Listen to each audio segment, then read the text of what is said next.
Right, we're back in the studio here, and we're interviewing or talking to our guest, Ross Bailey. Welcome to the show, Ross. Hi, John. Just for the viewing audience, I'd like them to know that Ross Bailey is Newmarket's theatrical impresario.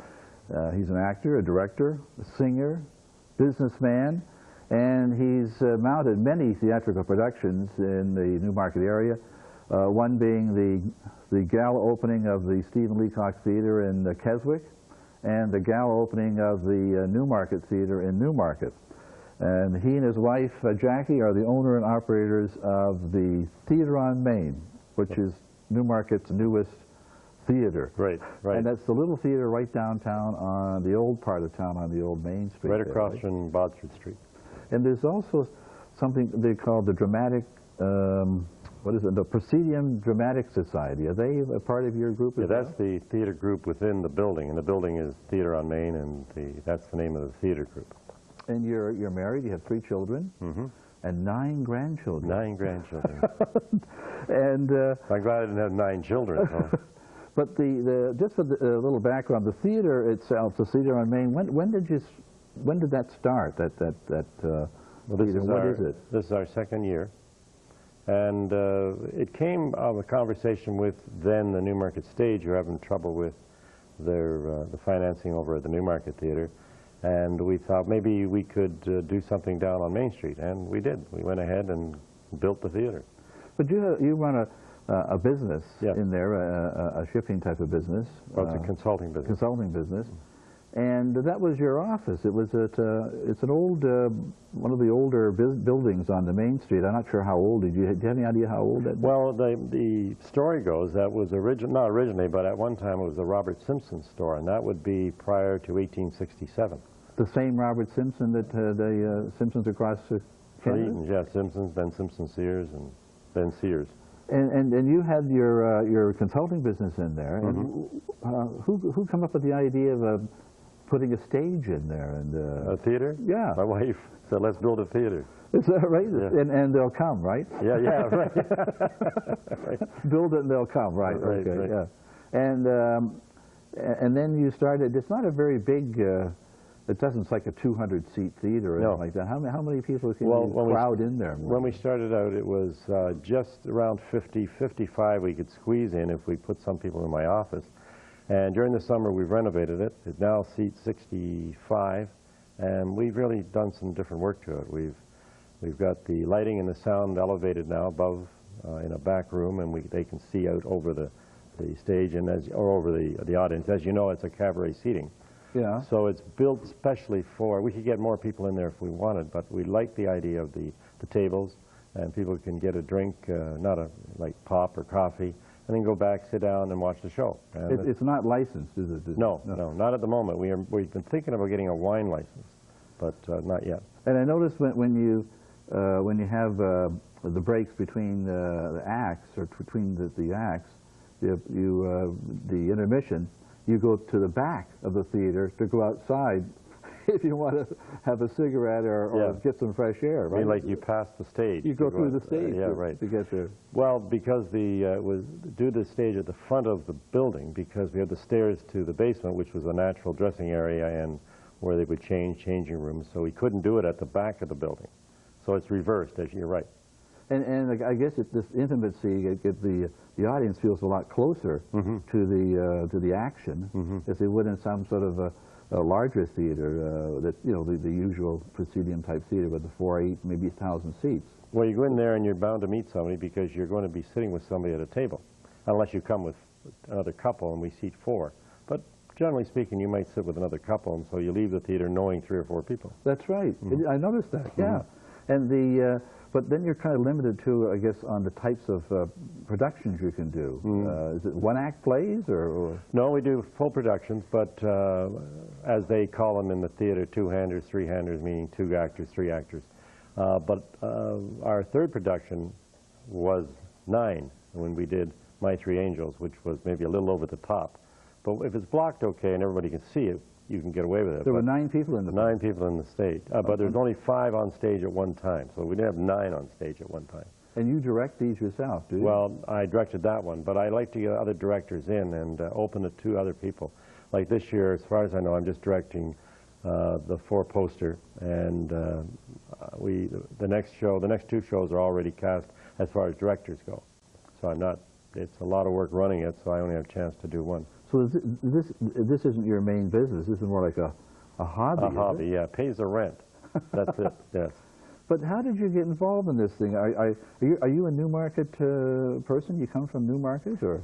Moved here in 1969.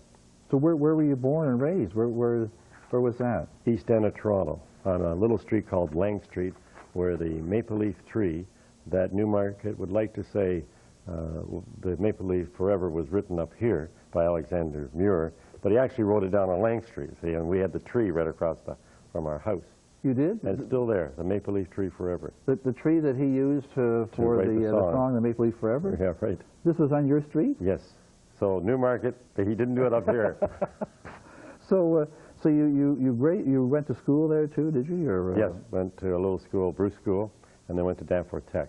What did your dad do?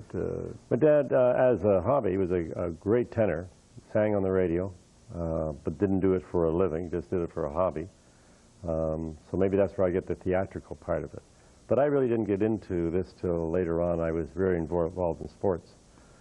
Well, did you have a big family? No, I'm an only child. Oh, you are? Mm-hmm. Oh, you know what they say about only children. When something gets broken, you know who did it. You know? Well, it's a far cry from my wife, who's got about 21 siblings. Really? Yes. So, but is she from Toronto as well? No, she's from Espanola. Oh, in the northern part. Mm-hmm. So you went to, if I remember, the high school. I seen a picture of what's the name of the high school you went to? Danforth Tech. Danforth Tech. Yes. Yeah. And you were involved in football or something, right? Well, I was one of these little guys in football. Yeah. What did you play there? Quarterback. You were the quarterback? Well, I'm too small for anything else. What was the junior team, the senior? Well, the picture you've seen is the seniors, and we won the city championship in 1957. Now I'm taking my age. Yeah. Is that who'd you play then? What do you remember the high school you played at all? Played against? Yeah. Like it was yesterday. You say that when Humber Collegiate. And you won the championship? Mm-hmm. Where did they play down at Varsity Stadium in those days? They used to do the championships. Now the Metro Championships at the Sky Dome. You know. Oh yeah, we did them at Varsity Stadium. Varsity Stadium. Mm-hmm. So that would be a big night. And that was the remember the Red Feather? Oh yeah, yeah. And that was the United Way, but back then it was the Red Feather, and all the teams we'd play for 15 minutes against another team. That was a big night too. So you didn't get involved in singing and acting and this kind of thing in the Dramatic Society at high school? No, no. Well, when you left school, what was your first job? What did you do there? I worked at Eaton's. Like everybody worked at Eaton's. Oh, is that right? Right, yeah. Well, back in not too long ago, like the 60s and 70s, actors, when they're unemployed between jobs, would all go to work at Eaton's. Yeah, right. Yeah, right. And some of them used to drive cab, but everybody said, "Where are you working?" Eaton's, you know. But that's true. And there's another little story. If you were any kind of a sports person, like you're good, you could get a job at Eaton's because they had a sports team. They had quite a sports team. They did? Oh, yeah. It was more like a family type of business then, but you don't see too much today. No, no. Where did you work? In the sports department, or? Well, I worked just in the store itself, and then I went into the transportation department, and I stayed there the rest of my career, and that's what I consult in, transportation now. At Eaton's? That's where I started, yeah. Well, you said your dad was a tenor. Did he sing? And he sang on the radio. Mm-hmm. What would he sing on? CFRB, the yes. old Rogers? Yeah, it was CFRB, yeah, the old Rogers station. Because I remember CFRB used to have, that dates me too, it used to be an amateur show we used to have on there. Was it Bowles or whatever it was? With a year older than me, John, I don't know. Some amateur show. Yeah, right. And I was in a choir, school choir, and we went on to sing there. But they would have local talent and that kind of thing on in those days. Mm-hmm. Did your dad did he do weddings, that kind of thing? Or? Oh, yeah, I can remember going places and they'd always want him to sing. And I remember being up north in a little wee community hall, and everybody started to cry, and I couldn't figure out why they were. I don't know what he sang, but they sang something tear-jerking anyway. But I must have been about 6. Is that right? Yeah.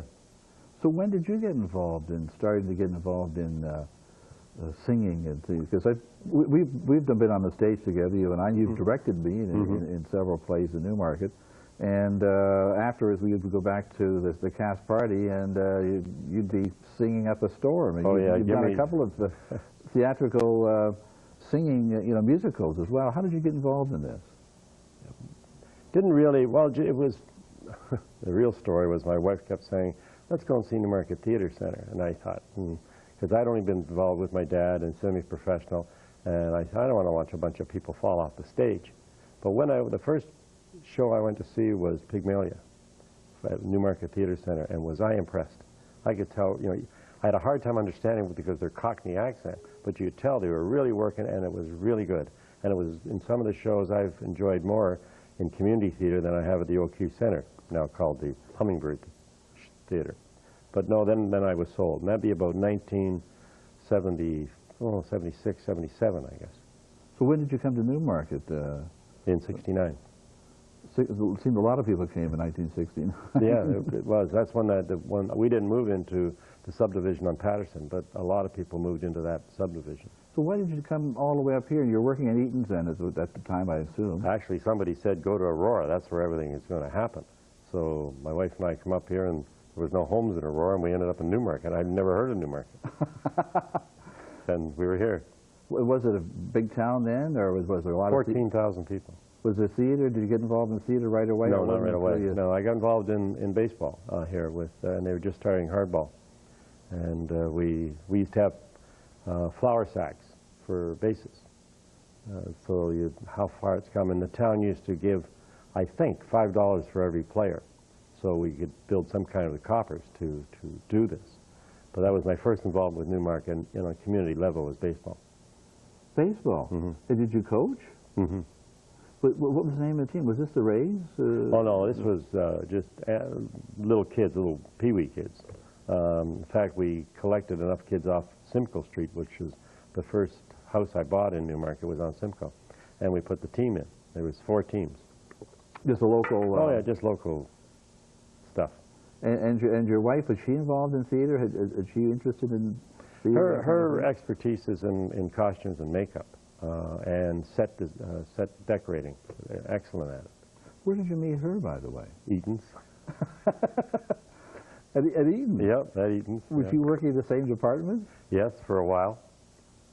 And went by, caught my eye, and away we went. And that was it. You should see Jackie over in Notions. That's right. Remember Notions? Yeah. I can't remember what Notions is now, but all I remember was Notions. And I don't know what it was either. Bing, bing all the time when you walked in, and I could never figure what that was for. Still to this day, I don't know what that meant. Well, it was quite a deal working for Eaton's, because I remember they used to pay in cash. So we used to buy our groceries there. So all the money I made at Eaton's, I just gave back to them again. Oh, did he have a grocery store? Yeah, they had a grocery store upstairs, and so you could just not leave there. So they should just wrote your check and then wrote it back to them. Well, that's interesting, because when you worked there, when did you work there? I remember when they're dating you, but I mean, was in the... 59. So what, was it really like to hear a family type of business that they ran? Like, they didn't allow smoking, because he didn't smoke and that kind of thing. He was, old Timothy himself was kind of strict, but... Actually, that was Lady Eaton. Was it? Yeah, that was after Timothy. And and he didn't either, but she was the one that was... I was in the jewelry department, and we had developed a smoking counter. So you could buy pipes and lighters and anything you can think of to do with smoking, but you couldn't buy tobacco. Really? No type of tobacco. So this little guy across Albert Street, little wee store, made a fortune selling all the cigarettes and tobacco to everybody who worked at Eaton's. But I've heard it said that when you worked there, and it was sort of like this paternal type of a business, you felt part of the family. They had Christmas parties and events for the staff, that kind of thing. Did that really go on? No, I did not in the store itself. When I worked in the traffic department, it did. When you're working in departments that weren't related to merchandising, it was a lot tighter. But I don't think any more than any other company. We had an Eaton's, you had a Christmas party, but Massey Ferguson would have had a Christmas party. Yeah, I guess so. That kind of thing went on at that time. Mm-hmm. And coming to Newmarket in 1969, and then seeing you saw your first, not that wouldn't be your first live play, but the first community theater. Right. And was that the one that what's his name, Paul Asplin, did he do that? 'Cause he was here for some time. You and I were with him for a while. Right. He was the director. And did you get involved in the theater then? Yes. I think he was the one who I didn't know at the time, but had made it interesting that I thought I got to get involved. This is good stuff. And what I didn't know from theater, anything I learned from then on was through Paul. And I'm surprised that if anybody else did while they were around him. He didn't teach it. You just had to watch what he was doing. So how did you get involved? Did you do like what I did? They told me they could suck you in by helping build sets, and they give you a hammer and a paint and... No, actually, the first one I got involved in was cabaret. And as you're saying, I like to sing, so it was just a natural to get into that. So I was a feminine waiter. Oh, was that your first production? Yes. But yes. your daughter... Oh, they ran in. My son was Tiny Tim, and my oldest daughter, Kim, was in Anne of 1,000 Days and Tom Jones and stuff that before I really got involved. Yeah, because I was in Anne of 1,000 Days and Tom Jones. I played Thwackum, Yeah. remember? And so the first one was the cabaret. Right. You were on stage as a waiter, and I was playing bass in that band dressed up in drag. And a woman, yeah. That was your first production. Yeah. And how did what led from there? Like you used to go into directing and so on. Did you take courses and things like this? No, it was just my interest in I guess you're getting old to run around chasing baseballs and what have you, and this, I guess secretly I loved anyway, so it was just a natural to fall into it, and I enjoyed it. And this other, what was your first one that you directed? What was the... See How They Run. Did you? No, no, I'm sorry. The first one I directed was Oklahoma for Queensville Players. Well, that was at the Green Acres. Yeah. I remember seeing that. And then you wrote something. You strung a number of songs together into a... Yeah, we stole all the songs and wrote the dialogue to Evening at Sardi's. Yeah, what was behind that idea? Just that we had just finished Oklahoma and we wanted to do something the following spring, and Cheers had just come out. The TV show? TV series. So we thought, well, why not that? And I said, well, let's do it with Sardi's. Being in New York, everybody goes to Sardi's. So we built the show around people coming and going from Sardi's. And we had the bartender there and the waiters and so on. And then we'd have people come in on their 25th wedding anniversary. We had a barfly come in. We had 2 girls from Toronto come in. And we just built the dialogue and then stole the songs. So the setting was a restaurant, Sardi's being the theater restaurant in New York. And then the songs were just interwoven amongst these characters that were in the restaurant. That's right. And some of it was corny. Well, some of the songs fit so well, I thought that this is just too much. But anyway, we went along, and it was successful, and everybody liked it because they knew all the songs. We had 23 songs, I think, in it. And, yeah, I know. And you would know every one of them. So. And how did you get involved in opening the opening gala thing at Leacock? I don't remember. In fact, to be honest with you, when we were putting it together, I didn't know it was the opening of and what they had billed was, and I can't remember his name, but there's a gentleman that plays the life of Stephen Leacock. And what they did was half of the night was him performing the Stephen Leacock show, and us with a variety show that we had taken it down the exhibition through Newmarket. You know, when they opened the X, they wanted they had that area at the X where it was for different towns. Oh, right. And we brought down a variety show to that, and then we took it up to Keswick to help them open the theater. And then you also did the same thing when they opened the Newmarket Theater in Newmarket. You put together a variety show, and this all featured local talent too, wasn't it? The requirement that I was given by the town or by the recreation department is that you had to have everybody that was associated with dancing, anybody in Newmarket had to be involved in this opening. What a job. We had like 9 dancing studios involved. We had 385 people backstage. And now, mind you, there was over 100 of those people were the girls from the Highland Chorus. But that was a lot of people, and we had just a super stage managing. I think we had 1 stage manager and 6 assistants that just kept bringing these back and forth from the school, and I was amazed. And so I take no credit for this at all. It just happened. And I'll tell you, on the Friday night prior, I didn't think it was going to happen. And it was successful. But how do you go about putting something like that together? you have to audition everybody? Yes. Where did they come from? Just open auditions? That's all it was, open auditions. And then what made it easy, too, is that some of the dance studios were doing their own thing, and I was just fitting them into spots. And the idea that I put forward was music from the turn of the century right through till the opening of the theater. So it was just putting things like Gilbert and Sullivan started it off, and we ended it up with the main song from Les Miserables, Do You Hear the People Come? That's what ended it. That was the Gala. But this theater on Main that you now have, this is you and Jackie run this thing. No musicals in this one. No musicals. No. Well, you're doing the four-poster, right? Which is a play for two people, and it surrounds this bedroom with the four-poster bed. That was made into a musical called I Do, I Do. So you're telling me, I didn't know that. And as with this is being televised, it'll be over, but... you can maybe mount the musical. Yeah, we have to look at it now for the musical. Yeah, right, That's not a bad... I've seen it as a musical, and that's a two-person musical. You know, there aren't too many of those around. So you need two people that can sing. Yeah. Well, the play I saw was Carol Burnett and Rock Hudson. And Rock Hudson didn't sing. No, right, right. Well, he was the name he brought the people in. Right. He sort of spoke, you know, one of those, that kind of a thing. But if you were to offer some young people who might be watching in and wanted to get a career in the theater or through community theater or even starting a community, what would you say to these people? To get involved in community theater? Well, get involved, but go to all the auditions you can. Just keep working at it, practice. Every time you go into a theater, you're learning. And no matter how minor you think it is, there's something that's done or said that you can pick up. Just like when my wife and I go to professional theater, even though sometimes I'm not crazy about it.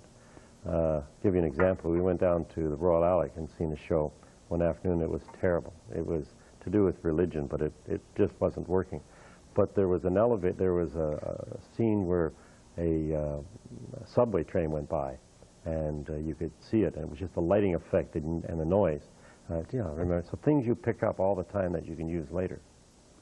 So in your particular productions, are you always a director at the theater on Main, or do you have guest directors? No, we have guest directors. If we do 7 shows a year, I'll do 1, maybe 2, but no more than 2. And your main objective is to line up. Do you line up the actual plays? Is it?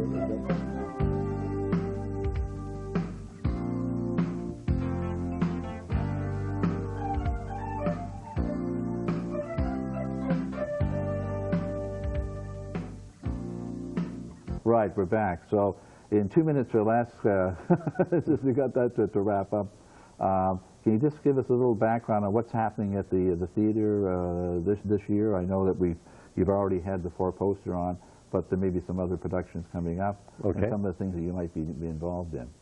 Well, the next show is called Painting Churches. It's just words. It's 3 people. They're artists, and their name are churches. The show after that is Greetings, and that'll run in December, and it is a nice Christmas-type show. And then in the end of January, we're doing the Melville Boys, followed by My Darling Judith, and then the last show at this point is Midnight Magic.